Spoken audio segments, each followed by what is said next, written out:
Hi friends, എല്ലാവർക്കും നമസ്കാരം. എല്ലാവർക്കും ലേൺ വിത്ത് റീജ എന്നെ യൂട്യൂബ് ചാനലിലേക്ക് സ്വാഗതം. ഇന്ന് മുതൽ ഒരു പുതിയ ആ, ഒരു ഇത് സ്റ്റാർട്ട് ചെയ്യുന്നു. എന്താണെന്ന് വെച്ചാല് എല്ലാ ദിവസവും നമ്മൾ ഇംഗ്ലീഷും മലയാളവും കുറച്ച് കുറച്ച് പഠിക്കുന്നു. അപ്പൊ ഇംഗ്ലീഷിന്റെ സെക്ഷനാണിത്. വേറൊരു സെക്ഷനായിട്ടായിരിക്കും മലയാളം. ഇപ്പൊ LDC എക്സാംസ് വരുന്നു. അപ്പൊ ഒരുപാട് എക്സാമ്പിൾ 2024 നമുക്കുണ്ട്. അപ്പൊ അതുകൊണ്ട് തന്നെ റെഗുലർ ആയിട്ട് നമ്മൾ ഇങ്ങനത്തെ കാര്യങ്ങൾ ഇംഗ്ലീഷ് ആണെങ്കിലും മലയാളം ആണെങ്കിലും റെഗുലർ ആയിട്ട് കുറച്ച് വേർഡ്സ് ഒക്കെ പഠിച്ചു പോയെങ്കിൽ മാത്രമേ നമുക്ക് ആ ഒരു സമയത്ത് എക്സാമിനോട് അടുപ്പിച്ച് പഠിച്ചിട്ട് പ്രത്യേകിച്ച് ഗുണമില്ല. നേരത്തെ മുതലേ പതുക്കെ പതുക്കെ ഇങ്ങനെ പഠിച്ചു വന്നാൽ മാത്രമേ നമുക്ക് ജോലി സാധ്യത ഉണ്ടാവുകയുള്ളൂ. സമയത്ത് എക്സാം ടൈമിൽ തെറ്റിക്കാണ്ട് കോൺഫിഡൻസ് ആയിട്ട് എഴുതാൻ പറ്റുകയുള്ളൂ. അതുകൊണ്ട് എല്ലാ ദിവസവും നമുക്കൊരു മിഷൻ ഇംഗ്ലീഷ് ആൻഡ് അതുപോലെ തന്നെ മിഷൻ മലയാളം രണ്ട് സെക്ഷനും ഉണ്ട്. സെപ്പറേറ്റ് ആയിരിക്കും. ഇതിനകത്ത് ഇംഗ്ലീഷ് മാത്രം. അപ്പൊ ചിലർ ഇംഗ്ലീഷിൽ നന്നായിട്ട് അറിയാവുന്നവർക്ക് അത് സ്കിപ്പ് ചെയ്യാം. മലയാളം അറിയാത്തവർക്ക് മലയാളം നോക്കാം. ഇപ്പൊ രണ്ടും അറിയാത്തവർക്ക് രണ്ടും റെഗുലർ ആയിട്ട് കാണാം. അപ്പൊ റെഗുലർ ആയിട്ട് എല്ലാ ദിവസവും കാണുക. നിങ്ങൾ എഴുതിയെടുത്ത് തന്നെ പഠിക്കുക. അപ്പൊ എല്ലാ ദിവസവും നമ്മൾ ഇങ്ങനത്തെ ഒരു സെക്ഷൻ ഉണ്ട്. ചില ദിവസങ്ങളിൽ നമ്മളൊരു മിനിമം 5 വേർഡ്സ് അതാണ് ഉദ്ദേശിക്കുന്നത്. അപ്പൊ ആദ്യമൊക്കെ ആയതുകൊണ്ട് കൂടുതൽ പഠിക്കാൻ എല്ലാവരും ശ്രമിക്കും. അതുകൊണ്ട് ആദ്യത്തെ ക്ലാസ്സിൽ കുറച്ച് കൂടുതൽ വേർഡ്സ് ഞാൻ വെച്ചിട്ടുണ്ട് കേട്ടോ. ആരംഭശൂരത്വം എന്ന് പറയത്തില്ലേ, അതുകൊണ്ട് തന്നെ കൂടുതൽ വേർഡ്സ് ആദ്യം വെച്ചിട്ടുണ്ട്. ഇനി അങ്ങോട്ട് കുറഞ്ഞു കുറഞ്ഞു വരും. അതുകൊണ്ട് കുറച്ച് കുറച്ച് വേർഡ്സ് ആവും. ഓക്കെ, എല്ലാവരും ഒരു 10 മിനിറ്റിനുള്ളിൽ ഒരു വീഡിയോ ആയിരിക്കും. 10 മിനിറ്റ് സ്പെൻഡ് ചെയ്യാമെങ്കിൽ നിങ്ങൾക്ക് റെഗുലർ ആയിട്ട് ഇംഗ്ലീഷ് മലയാളം എക്സാമിന് വേണ്ട പോയിന്റ്സുകൾ പഠിച്ചു പോകാൻ പറ്റും. ഓക്കെ, അപ്പൊ നമ്മൾ ആദ്യം തന്നെ പഠിക്കുന്നത് ദാണ്ട കുതിരയുണ്ട്, കുതിരയുടെ കുഞ്ഞുണ്ട് അല്ലെ. കുഞ്ഞിന്റെ പേരാണ് ഹോഴ്സ്. ഹോഴ്സ് എന്ന് പറയുമ്പോഴത്തേക്ക് ഫോൾ ആൻഡ് കോൾട്ട്. ഒന്നെങ്കിൽ നമുക്ക് ഫോൾ എന്ന് പറയാം, അല്ലെങ്കിൽ എന്ത് പറയാം, കോൾട്ട് എന്ന് പറയാം. ക്ലിയർ ആണ്? ഫോൾ അല്ലെങ്കിൽ കോൾട്ട്, രണ്ടില് ഏത് വേണമെങ്കിലും പറയാം. നമ്മൾ രണ്ടും പഠിച്ചേ പറ്റൂ. കാര്യം എക്സാമിന് ഏതാണ് ചോദിക്കുന്നത് എന്ന് അറിയത്തില്ലല്ലോ. അതുകൊണ്ട് തന്നെ നമ്മള് ഹോഴ്സിന്റെ യങ്ങർ വണ്ണിനെ, കുഞ്ഞിനെ പറയുന്ന പേരെന്താണ്? ഫൗൾ അല്ലെങ്കിൽ കോൾട്ട് എന്നാണ്. അതിന്റെ കൂടെ തന്നെ നമ്മൾ ഇതേ വേർഡ് പറയുന്ന മറ്റൊരു ജീവിയും പഠിക്കാം, സീബ്ര. സീബ്രയുടെ കുഞ്ഞിനെയും ഫൗൾ അല്ലെങ്കിൽ കോൾട്ട് എന്ന് പറയുന്നു. അപ്പൊ നമ്മൾ ആരെയൊക്കെ പഠിച്ചു? ആദ്യം നമ്മൾ പഠിച്ചത് ഹോഴ്സിനെയാണ്. ഇപ്പൊ നമ്മൾ പഠിച്ചത് സീബ്രനെയാണ്. ക്ലിയർ ആണ്? ബേബി സീബ്രനെ എന്താണ് പറയുന്നത്? ഫൗൾ അല്ലെങ്കിൽ കോൾട്ട്. ഇത് രണ്ടും എല്ലാവർക്കും പിടികിട്ടി. ക്ലിയർ അല്ലേ? എല്ലാവർക്കും മനസ്സിലായില്ലേ? ഇനി നമ്മൾ പറയാൻ പോകുന്നത് ആന്റിനെ കുറിച്ചാണ്. ആന്റിന്റെ വീടിനെ കുറിച്ചാണ് നമ്മൾ പറയുന്നത്. ക്ലിയർ ആണ്? ആന്റിന്റെ വീടിന്റെ പേരെന്ത്? ഹിൽസ് എന്നാണ് ആന്റിന്റെ വീടിന്റെ പേര്. ഈ ഒരു കുഞ്ഞൊരു കുഴിയില്ലേ, ഇതിനെ പറയുന്ന പേരാണ് ant hills. Ants live in comfortable homes called hills. Ant hills എന്നാണ് ഇതിനെ പറയുന്നത്. അപ്പൊ ഇവര് താമസിക്കുന്ന വീടിന്റെ പേരാണ് ആന്റ് ഹിൽസ്. അപ്പൊ ഇത്രയും കാര്യങ്ങൾ മനസ്സിലായി. കുതിര ആണെങ്കിലും സീബ്ര ആണെങ്കിലും നമുക്ക് ഫൗൾ അല്ലെങ്കിൽ കോൾട്ട് എന്നതിന്റെ കുഞ്ഞിനെ വിളിക്കാം. ആന്റിന്റെ വീടിനെ നമ്മൾ പഠിച്ചു, ഹിൽ എന്നാണ്. ഇനി നമ്മൾ പറയാൻ പോകുന്നത് നമ്മുടെ ഫിയർ ഓഫ് ഹൈറ്റ്സ്. ചിലർക്ക് ഈ ഒരു ഉയരങ്ങള് പേടിയാണ്. വലിയ വലിയ ബിൽഡിങ്സ്, ഉയരങ്ങൾ, മരത്തിന്റെ ഉയരം, എന്തെങ്കിലുമൊക്കെ സ്റ്റെപ്പുകൾ കയറി പോകുന്നത്, ഇങ്ങനത്തെ ഹൈറ്റ്സ് പേടിയുള്ളവരുണ്ട്. ഈ പേടിയുടെ പേരാണ് അക്രോഫോബിയ. അപ്പൊ ഫിയർ ഓഫ് ഹൈറ്റ്സിന്റെ പേരെന്താണ്? Acrophobia. Fear of heights, acrophobia. ഇനി നമ്മൾ കുറച്ച് സിനോണിംസ് ആണ് പറയാൻ പോകുന്നത്. നമ്മുടെ എക്സാമിന്റെ ഒരു സ്ഥിരം ചോദ്യമാണ് സിനോണിംസ് അല്ലെ. അഫബിൾ എന്ന് വെച്ചാൽ എന്താണ്? സൗഹൃദം, ഫ്രണ്ട്ലി എന്നാണ് അർത്ഥം. അഫബിൾ എന്ന് വെച്ചാൽ ഫ്രണ്ട്ലി. അഫബിൾ, ഫ്രണ്ട്ലി. അഫബിൾ 2 F ഉണ്ട്. അപ്പൊ ഫ്രണ്ടിനെ ഓർത്തു, ഫ്രണ്ട്ലി. ഇനി ബാഷ് എന്ന് വെച്ചാൽ എന്താണ്? ബാഷ്. അപ്പൊ ഇതെന്താണ്? സ്ട്രൈക്ക് ആണ്, സമരം. ബാഷ് എന്ന് വെച്ചാൽ സമരമാണ്, സമരം. അടുത്തത് ലൂസിഡ് ആണ്. ലൂസിഡ് എന്ന് വെച്ചാൽ ഇപ്പൊ ടീച്ചേഴ്സ് പഠിപ്പിച്ചിട്ട് ഈസ് ഇറ്റ് ക്ലിയർ ആയോ, നിങ്ങൾക്ക് ഇതെല്ലാം മനസ്സിലായോ, ആ ഒരു അർത്ഥത്തിൽ ചോദിക്കാലോ. അപ്പൊ ലൂസിഡ് എന്ന് വെച്ചാൽ മീനിങ് എന്താണ്? ക്ലിയർ എന്ന മീനിങ് ആണ്. ക്ലിയർ എന്ന മീനിങ് ആണ് ലൂസിഡ് എന്ന് വെച്ചാല്.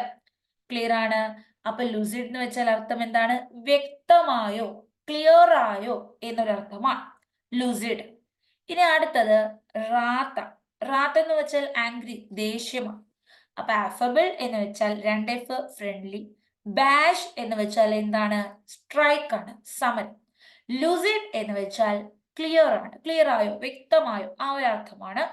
റാത്ത് എന്ന് വെച്ചാൽ ആങ്കർ ആണ്. റാത്തിന്റെ സ്പെല്ലിംഗ് ആണ് WRATH ആണ്. ലൂസിഡിന്റെ സ്പെല്ലിംഗ് LUCID ആണ്. Bash BSH. അഫബിൾ 2 F ആണ്.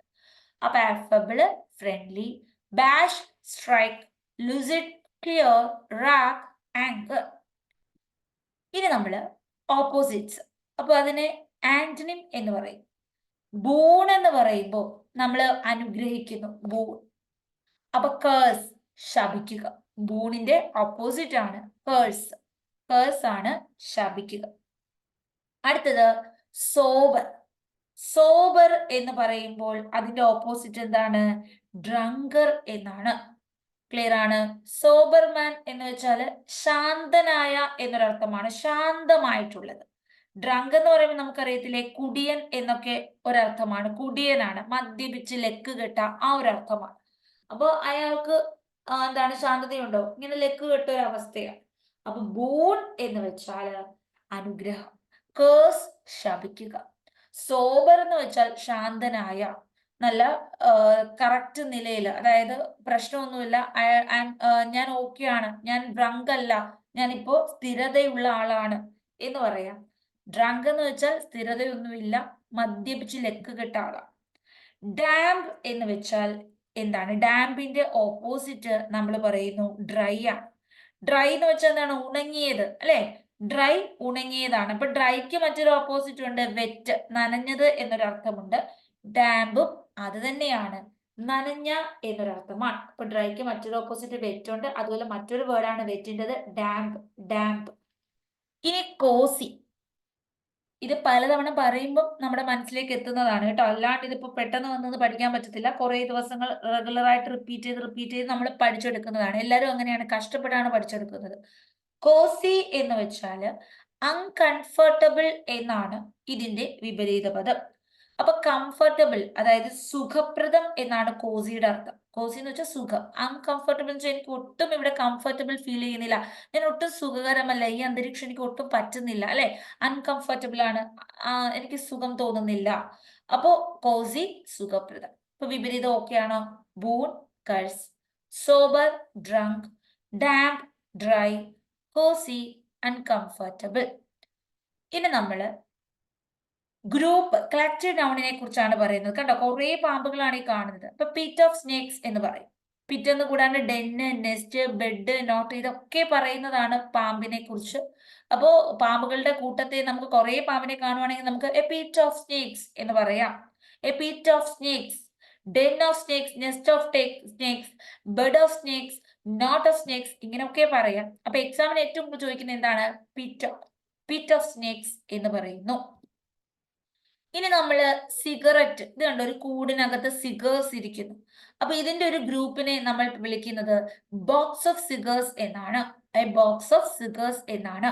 അപ്പോ പാമ്പാണെങ്കിൽ, സ്നേക്ക് ആണെങ്കിൽ പിറ്റ്, സിഗേഴ്സ് ആണെങ്കിൽ കളക്റ്റീവ് നൗൺ ബോക്സ് ആണ്. ഇനി നമ്മൾ സ്പെല്ലിംഗ് ആണ് നോക്കുന്നത്. ഇന്നത്തെ ക്ലാസ് ഞാൻ കുറച്ച് കൂടുതൽ കാര്യങ്ങൾ വെച്ചിട്ടുണ്ട് കേട്ടോ. അപ്പൊ എല്ലാ ദിവസവും ഇത്രയും വെക്കാൻ ഉദ്ദേശിക്കുന്നില്ല, കുറച്ച് വെക്കത്തോള്. എങ്കിലും ആദ്യത്തെ ദിവസം നമ്മൾ കുറച്ച് കൂടുതൽ പഠിക്കുകയാണ്. അപ്പൊ സ്പെല്ലിംഗ് നോക്കിക്കേ. ആക്യുറേറ്റ്. എങ്ങനെയാണ് ഇത് എഴുതുന്നത്? ആക്യുറേറ്റ്. റേറ്റിന്റെ സ്പെല്ലിംഗ് എല്ലാവർക്കും അറിയാം, റേറ്റ്, RATE, റേറ്റ് മറക്കത്തില്ല. ആക്യുറേറ്റ്, 2 C ഉണ്ട്, 2 C ഉണ്ട്. സ്പ്ലിറ്റ് ചെയ്ത് പഠിക്കുക സ്പെല്ലിംഗ്. ആക്യുറേറ്റിൽ 2 C ഉണ്ട്. ആക്യുറേറ്റ് ആകുക എന്ന് വെച്ചാൽ കറക്റ്റ് ആകുക എന്നുള്ളതാണ്, അല്ലെ? കറക്റ്റ് ആയിരിക്കണം. അപ്പൊ 2 C ആണ്. കറക്റ്റിന്റെ C ഓർക്ക്, 2 C. എഥിയസ്റ്റ്. എഥിയസ്റ്റ് എന്ന് പറയുമ്പോൾ നമ്മൾ ഈ സ്പെല്ലിംഗ് നമുക്ക് പഠിച്ചെടുക്കുന്ന എക്സാമിന്റെ ഒരു സ്ഥിരം ചോദ്യമാണ് എഥിയസ്റ്റ്, അല്ലെ? അപ്പോ നിരീശ്വരവാദിയാണ് എഥിയസ്റ്റ്. എഥിയസ്റ്റ് എന്ന് വെച്ചാൽ നിരീശ്വരവാദി. അപ്പോ ഇത് നോക്കിയേ, എ ഉണ്ട്, എഥിയസ്റ്റ്. THE, ദായുണ്ട്. എയും ദായും, ദായുടെ സ്പെല്ലിംഗ് മറക്കത്തില്ലല്ലോ, A, D, ഇത് രണ്ടും ഓക്കെ. പിന്നെ എതി കഴിഞ്ഞ് ഈസ്, എ ഉണ്ട്, ദായുണ്ട്, ഈസ് ഉണ്ട്, ടി ഉണ്ട്. അപ്പൊ എഥീസ്റ്റ് എന്ന് പറയുമ്പോൾ ADEST, ADEST, ഇതാണ് എഥിയസ്റ്റ്. എഥീസ്റ്റ്. ക്ലിയർ ആണ്? എഥീസ്റ്റ്. അപ്പൊ ഇതിനകത്ത് നമുക്ക് എഥീസ്റ്റ് എന്ന് പറയുമ്പോൾ എയും THും ഒക്കെ നമുക്ക് ഓക്കെ ആണ്. ഈസ്റ്റ്, എസും ടിയും ഓക്കെ ആണ്. ഈ EI ആണ് നമുക്ക് ഡൗട്ട് വരുന്നത്. ഈസ്റ്റ്, എഥീസ്റ്റ് എന്ന് പറയുമ്പോൾ EI സെക്ഷൻ മാത്രമാണ് നമുക്ക് ഡൗട്ട് വരുന്നത്. ഓക്കെയാണ്. അപ്പൊ എഥീസ്റ്റ് എന്ന് പറയുമ്പോൾ ദായും ഈസുമാണ് ഇരിക്കുന്നതെന്ന് ഓർക്കുക. ദായും ഈസുമുണ്ട്, ദിയും ഈസുമുണ്ട് എന്ന് ഓർക്കുക. അടുത്തത് അസാസിനേഷൻ ആണ് അല്ലെ. അസാസിനേഷൻ നമ്മൾ ഈ ഹിന്ദു പത്രം അല്ലെങ്കിൽ നമ്മുടെ ഇംഗ്ലീഷ് പത്രം ഏതെങ്കിലും ആകട്ടെ, ഞാൻ ദി ഹിന്ദു പത്രം മെയിൻ ആയിട്ട് പറഞ്ഞു എന്നേ ഉള്ളൂ, ഏത് പത്രമാകട്ടെ ഇംഗ്ലീഷ് പത്രം, അസാസിനേഷൻ എല്ലാ ദിവസത്തെ ഹെഡിങ്ങിലും ഒരെണ്ണത്തിൽ കാണാൻ പറ്റും. കാര്യം കൊലപാതകമാണ്, എന്നും ഒരു കൊലപാതകം കാണുമല്ലോ എവിടെയെങ്കിലും. അപ്പൊ അസാസിനേഷൻ എന്ന് പറയുമ്പോൾ ആസ് കഴുതയാന്നറിയാലോ, അടുത്ത ആസ് രണ്ട് കഴുത അല്ലെ. കൊലപാതകികൾ എന്തായാലും കഴുതകളാണ്, ജയിലിൽ പോയി കിടക്കും എന്ന് ഉറപ്പാണ്. ആസുണ്ട്, ആസുണ്ട്. ഐ നേഷൻ, ഐ, പിന്നെ nation, NATION, nation. Achieve, achieve എന്ന് പറയുമ്പോൾ HACH, പിന്നെ ഈവ് എന്ന് വെച്ചാൽ എന്താണ്, തലേ ദിവസം. അപ്പൊ ക്രിസ്മസ് ഈവ് എന്ന് വെച്ചാൽ ക്രിസ്മസിന്റെ തലേ ദിവസം ഈവ് ഉണ്ട്. അച്ചിയും ഈവും, അച്ചിയും ഈവും, അച്ചീവ്. അക്വയർ, അക്വയർ നോളജ് അല്ലെ. അക്വയറിന്റെ സ്പെല്ലിംഗ് എല്ലാവർക്കും അറിയാം, UIRE ആണ് അക്വയർ. ഇനി നമ്മൾ ഇഡിയംസ് ആണ് നോക്കുന്നത്. A bolt from the blue എന്ന് വെച്ചാൽ എന്താണ്, സഡൻ ആൻഡ് ടോട്ടലി അൺഎക്സ്പെക്ടഡ്, വളരെ പെട്ടെന്ന് സംഭവിച്ചതാണ്. A bolt from the blue എന്ന് വെച്ചാൽ വളരെ പെട്ടെന്ന് സംഭവിച്ചു. അറ്റ് ആൻ ആംസ് ലെങ്ത് എന്ന് വെച്ചാൽ എന്താണ്, നമുക്ക് ഇതൊരു ദുഷ്ടനായിട്ടുള്ള ഒരു ഫ്രണ്ടാണ്, അപ്പൊ നമ്മൾ ഒരു ചെറിയ ഡിസ്റ്റൻസ് സൂക്ഷിക്കുന്നു. To keep away at a distance, നമ്മൾ ആ ഒരു ഫ്രണ്ട്ഷിപ്പ് അല്ലെങ്കിൽ ആ ഒരു ബന്ധുവാണെങ്കിൽ പോലും അവോയ്ഡ് ചെയ്യുന്നു ആ ഇന്റിമസി. ഇനി ആപ്പിൾ ഓഫ് ഡിസ്കോർഡ് എന്ന് വെച്ചാൽ വഴക്കിനുള്ള കാരണം, കോസ് ഓഫ് ഡിസ്പ്യൂട്ട് എന്നാണ്. ബിറീ ദി ഹാച്ചറ്റ് എന്ന് വെച്ചാൽ എന്താണ്, വഴക്കിന് വിരാമമിടുക, make peace. A bolt from the blue എന്ന് വെച്ചാൽ സഡൻ ആൻഡ് ടോട്ടലി അൺഎക്സ്പെക്ടഡ് ആണ്.